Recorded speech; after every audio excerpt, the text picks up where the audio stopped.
Hi guys, my name's Brent Alexander. I'm a creative technologist working in real-time 3D graphics since early 2014. It's been about 6 years or so. Got my roots pretty firmly set in 2D and 3D visualization for the better part of a decade, and been a 3D and 2D designer literally now for over 20 years. To me, being able to visualize products and spaces and creative concepts as a tool to communicate ideas to my clients and to our actual team as well is definitely a driving factor in my diverse career. I'm actually an industrial designer by qualification. I run a small tech studio called CraftVR. We're a small remote team of developers. When I say remote, we've got team members across the world, a team of developers, artists, and programmers. We specialize in 3D visualization and VR experiences for architecture, real estate, product design, training, and brand experience as well. And as well as a bunch of other cool stuff. It's quite diverse in terms of the industry silos that we operate in, but it's a pretty cool job to have and a pretty interesting thing to do on a day-to-day basis. We've worked in a number of gaming engines, Source, Unity, and now principally Unreal Engine, and we'll touch on why we've chosen to use Unreal Engine going forward. I've also more recently had an incredible opportunity to work with a design or a development team called Human Codable in a project called the Advanced VR Framework. It's a core VR framework for developers who are working in the VR space. And it's to help guys fast track their experiences in games by using a core framework of tools, interfaces, components, widgets, etc. Just giving them a head start to bring their VR experience sort of to the next level. AVR at the moment helps about 1,000 developers in developing the games and experiences. And as you can see from the video above, there's a variety of amazing stuff that we've made available to these guys in a sort of packaged format so they can get going quite quickly. It's been a real honor to work with this team. We branched the AVR framework recently for architecture, construction, and design, so we can suit it a little bit more to our clients. We just customized the tools and made them more relevant for an architectural visualization scenario. And we've created a pretty powerful sort of visualization experience for designers and the clients to experience spaces before they are built, interactive lights, those types of things, and a very nice way to browse a space that actually doesn't exist yet. This is our showcase project. It's called House Rafik. It's a fully detailed 1,200 square meter home, and it's running at 90 FPS on a GTX 1080 in VR. I've also been fortunate enough to work with Epic Games and Unreal Engine. We received a free grant with Epic Games to join their Unreal Engine Enterprise Developer Network, which is kind of cool because I grew up playing Unreal tournaments. I think we all know about Unreal tournaments. So being able to work with a team like this and get some really cool insights has been quite an honor. Just to explain a little bit about what the Unreal Engine Enterprise Network is all about. It's a community of developers that are using Unreal or utilizing Unreal Engine for things other than gaming. These are commercial things from a commercial standpoint. Something it's really done for me is opened my eyes as to what gaming engines are doing from a commercial standpoint, point of view. And it's filling new spaces in a wide variety of industries. It's cutting edge tech that's basically just creating a completely new medium for people to work with. That goes from designers to producers to directors of photography to a wide range of industries. But I'm going to be touching on some of these pioneer projects a little later in this presentation.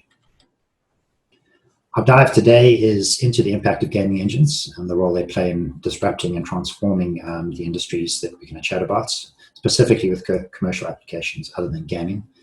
And we're going to be able to see that users are interacting and brands are connecting and how people are doing business is really changing. And that's all thanks to the use of gaming engines within a commercial scenario.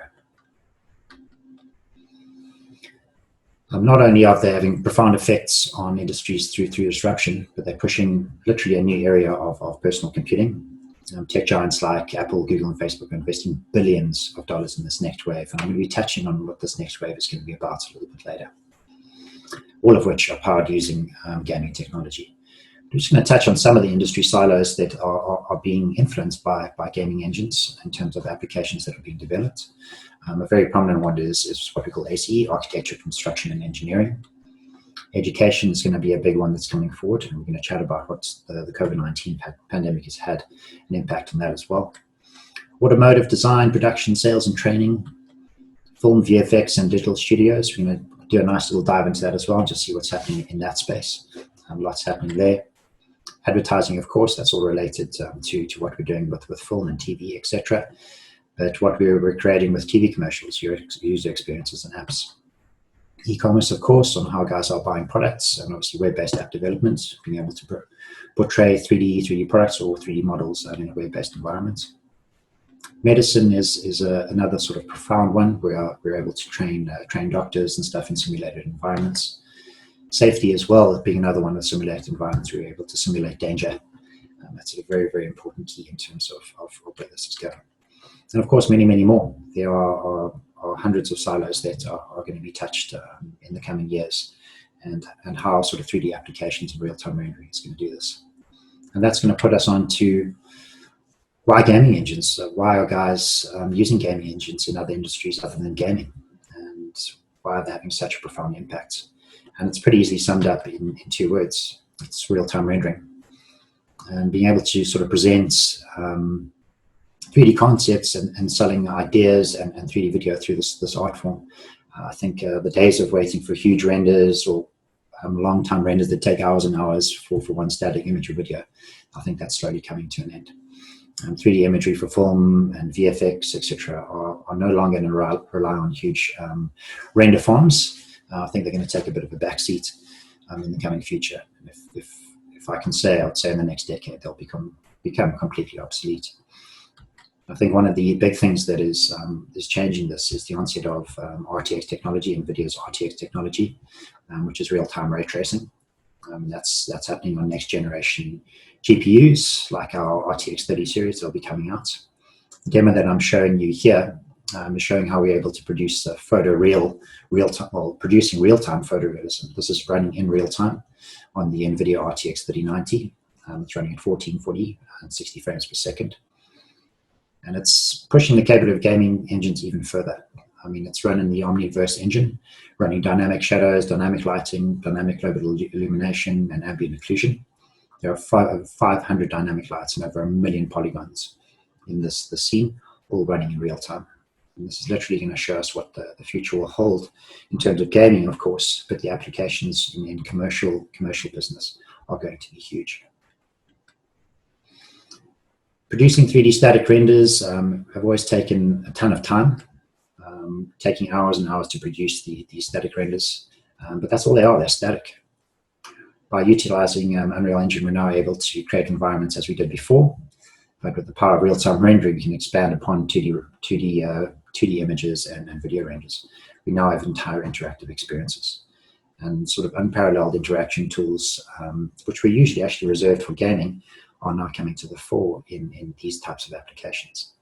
Here's a simple tech demo that we had put together, just giving clients or customers a full experience of a 3D space, giving them the ability to sort of customize finishes, customize the walls, all through an intuitive sort of UI. And it's really changing the way people can look at a space and enjoy a space, particularly like I've spoken about in the architecture and construction sort of space.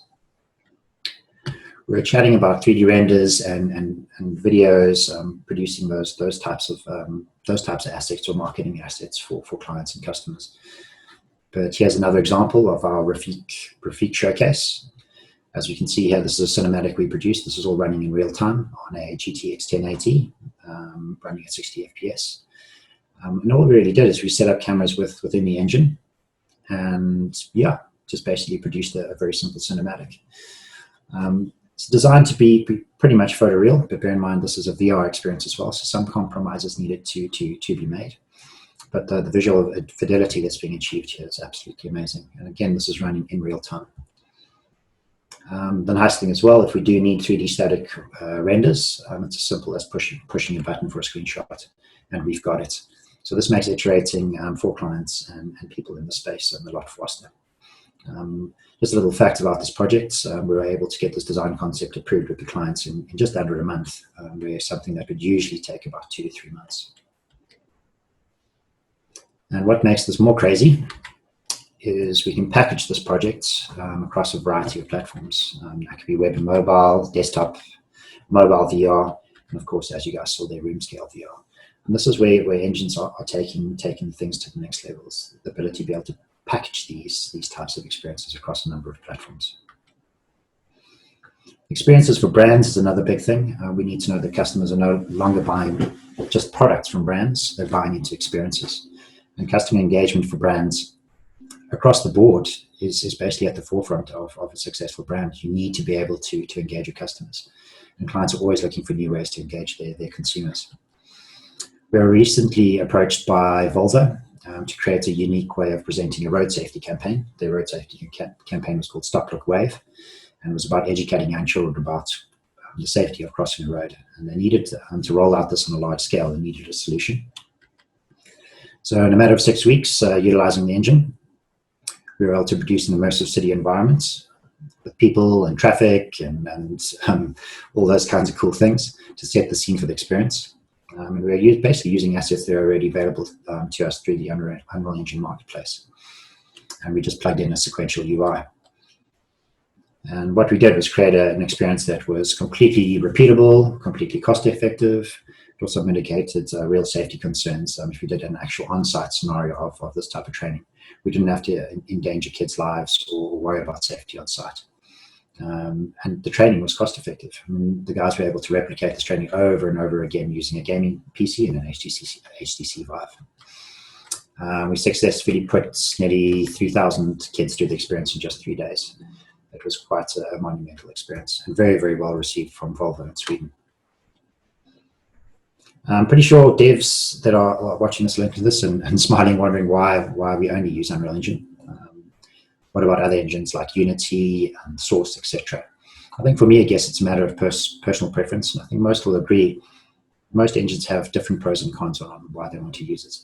But I think Unity definitely locally here in South Africa has a much larger footprint in terms of its community, quite a tight-knit community of guys that are sharing ideas, projects, and there's a large marketplace as well for assets. And I think Unity's definitely taken the forefront in terms of augmented reality development and virtual reality. But I think it's a debate that's going to continue for years. And again, I said it's just pros and cons of what people prefer and how they want to develop their applications. But for me, being involved in Unreal Engine's enterprise network the last few years has definitely opened my eyes as an entrepreneur, and definitely showing where the future of gaming engines is going to go and where it's actually heading in terms of commercial applications.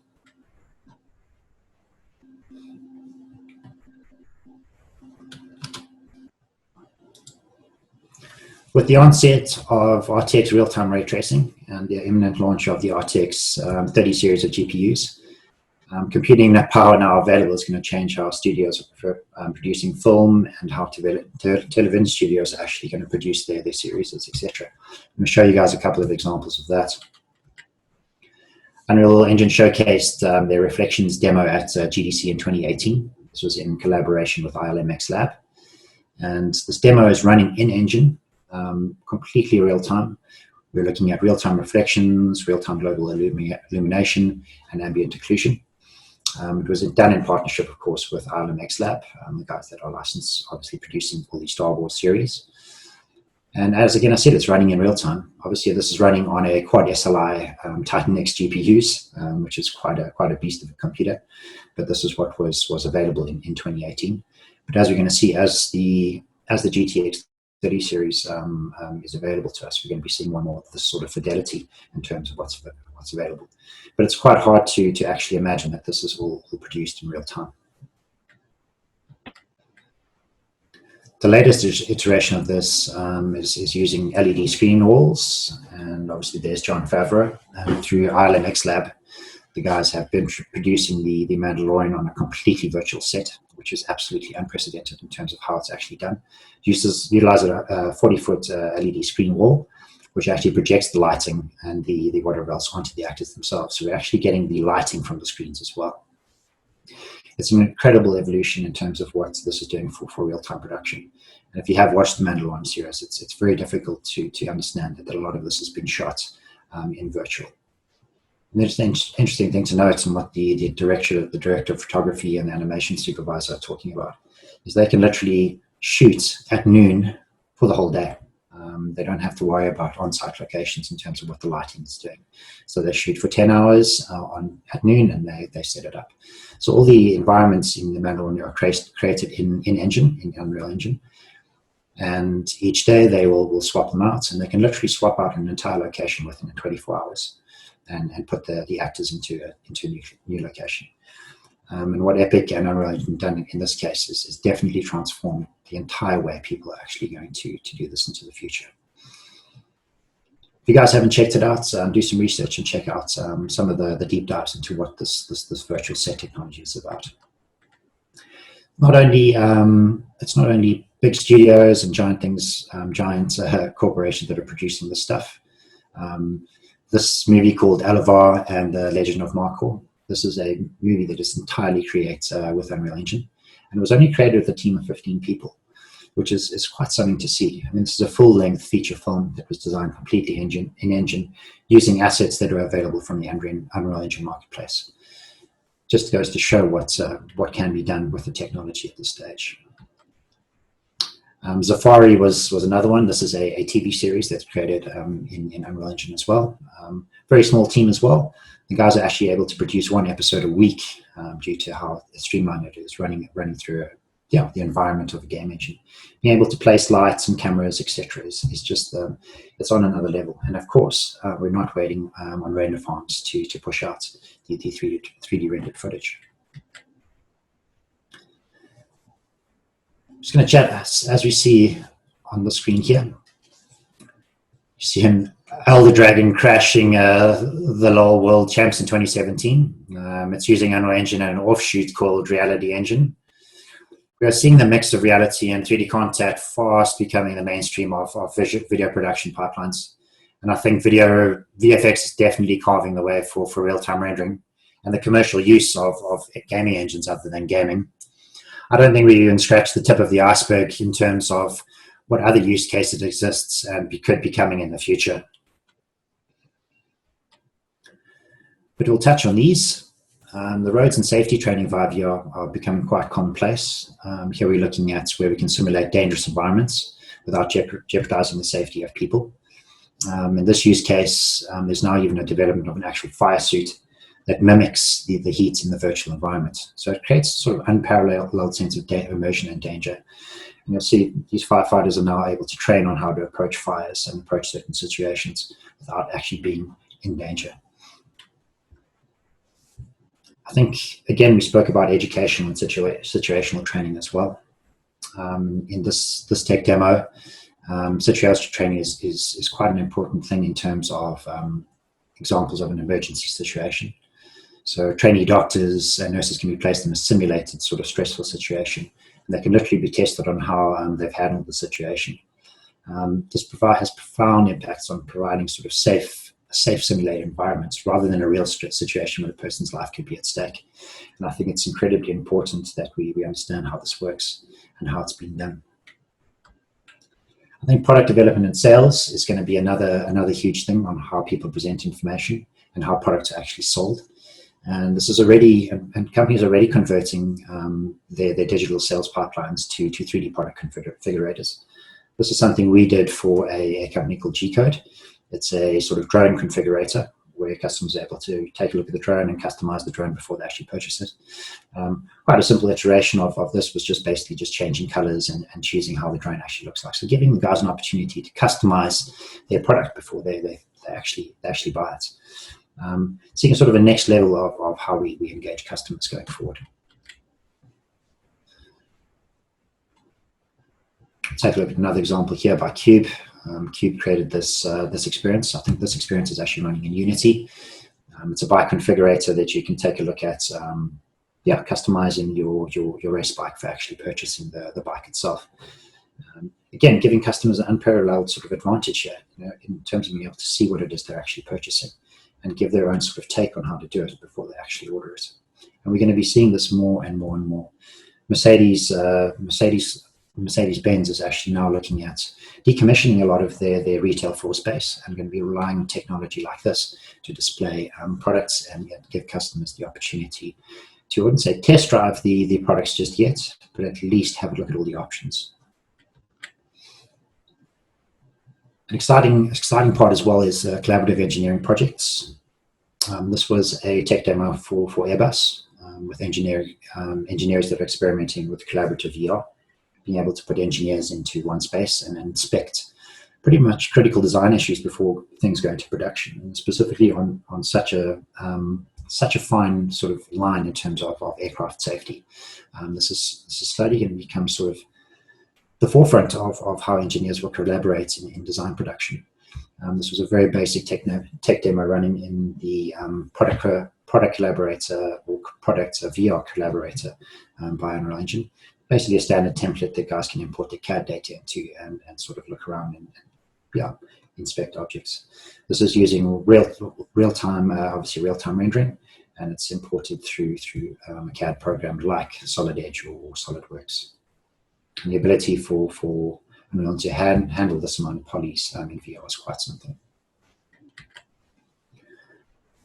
I think this, as we've seen a lot of examples there in terms of what engines are doing for real-time rendering and commercial applications, it's going to bring me sort of the final part of my discussion. And we've seen the wave of virtual reality and how it's actually sweeping the world, creating immersive gaming environments, social tools. There's literally a plethora of user experiences that are available at this stage. And this is going to be placing gaming engines at the forefront of how people will interact, how they'll play, how they'll shop, how they'll work. And that's not in the not too distant future.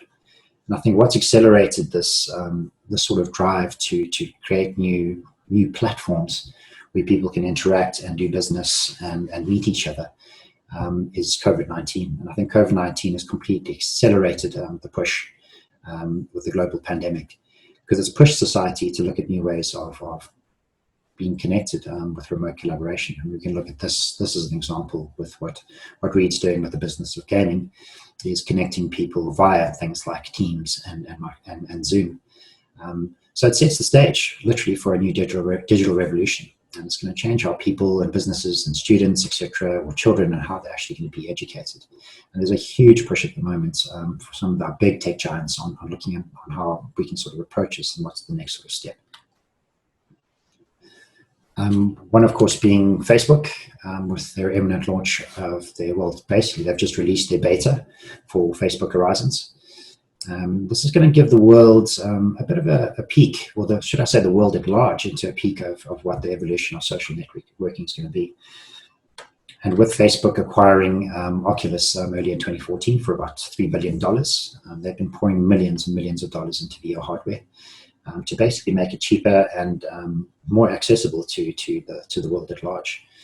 The imminent launch again of the Oculus Quest 2, we're hoping to see that in the next sort of 2 to 3 weeks.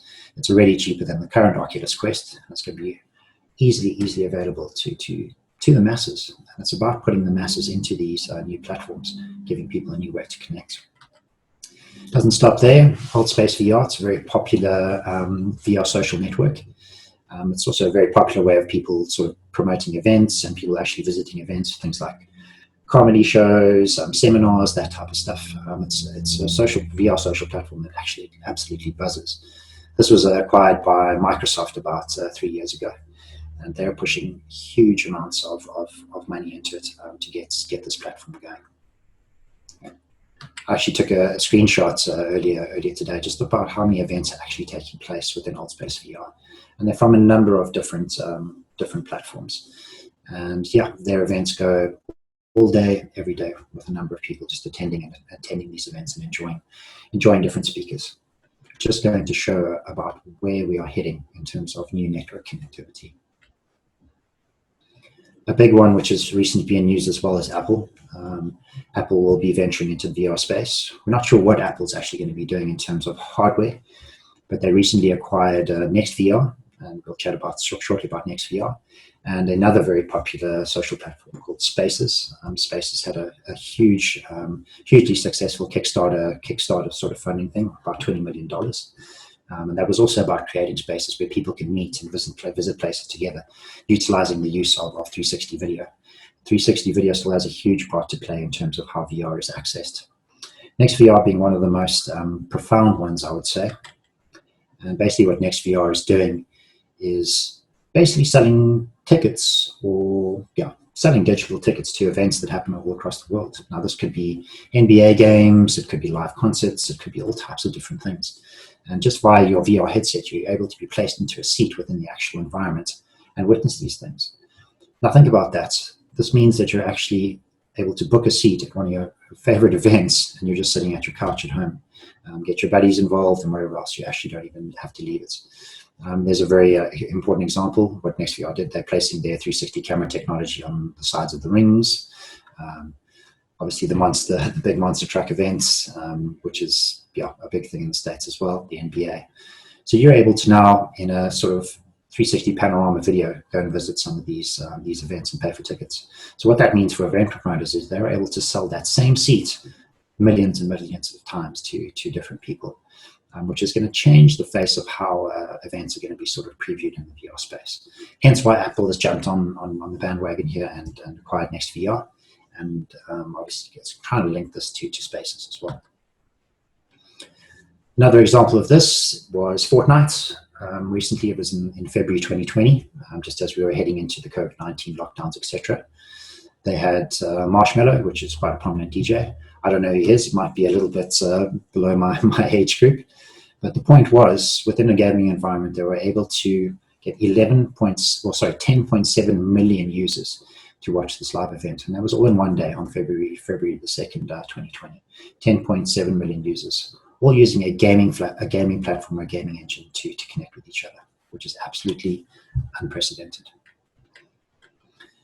Some interesting news, and it's talking about the engine Unity. The majority of the VR world that I was speaking above there, like Altspace, NextVR, etc., other than Fortnite, are actually all utilizing the gaming engine Unity, and for very, very good reason. Unity accounts for over 53% of the apps on App Store and Google Play, as well as nearly 50% of the games across all platforms. Fair enough, it's no wonder Unity is actually about to list itself publicly in the United States, and they're hoping to raise over $1 billion for the gaming engine. So it gets you thinking, and it speaks volumes for what's in store for the world in the next revolution of what they call the next revolution of personal computing, which is connecting people via VR in whatever environments they can possibly believe. I'm also proud to announce myself as well. Myself and a few partners across the world have embarked on a new tech startup called Lira. Lira is going to be a sort of a complete virtual world where people can connect to educate, shop, do business, etc. We're actually involved with a number of schools around South Africa, where we're going to be creating VR classrooms for kids to actually attend classes in VR. It's not necessarily kids that are sitting at home in lockdown. We'll actually have VR spaces at school where kids can now participate in VR classes. On the cards at the moment is a VR science lab, VR music room, VR robotics lab. So kids in one space can put on their headsets and literally be transported to a completely different world, or with their teacher, being in avatars, etc. And just really creating a completely new way of people to educate people and experience completely new environments. We enter our funding phase shortly in October, so we're pretty excited to get the Lira concept going. Guys, that's pretty much it for me for the dive into the impact of gaming engines and commercial applications out there in gaming. I thank you so much for taking the time and listening to me and having a look what's happening in this space. A lot of exciting things are going to be taking place for developers across the world. And that's not only developers that are developing games. Let's remember, there's going to be a lot of space now for experienced developers in various engines to find incredible opportunity in the commercial space in designing some of these new worlds that the future will run on. So thank you so much for your time.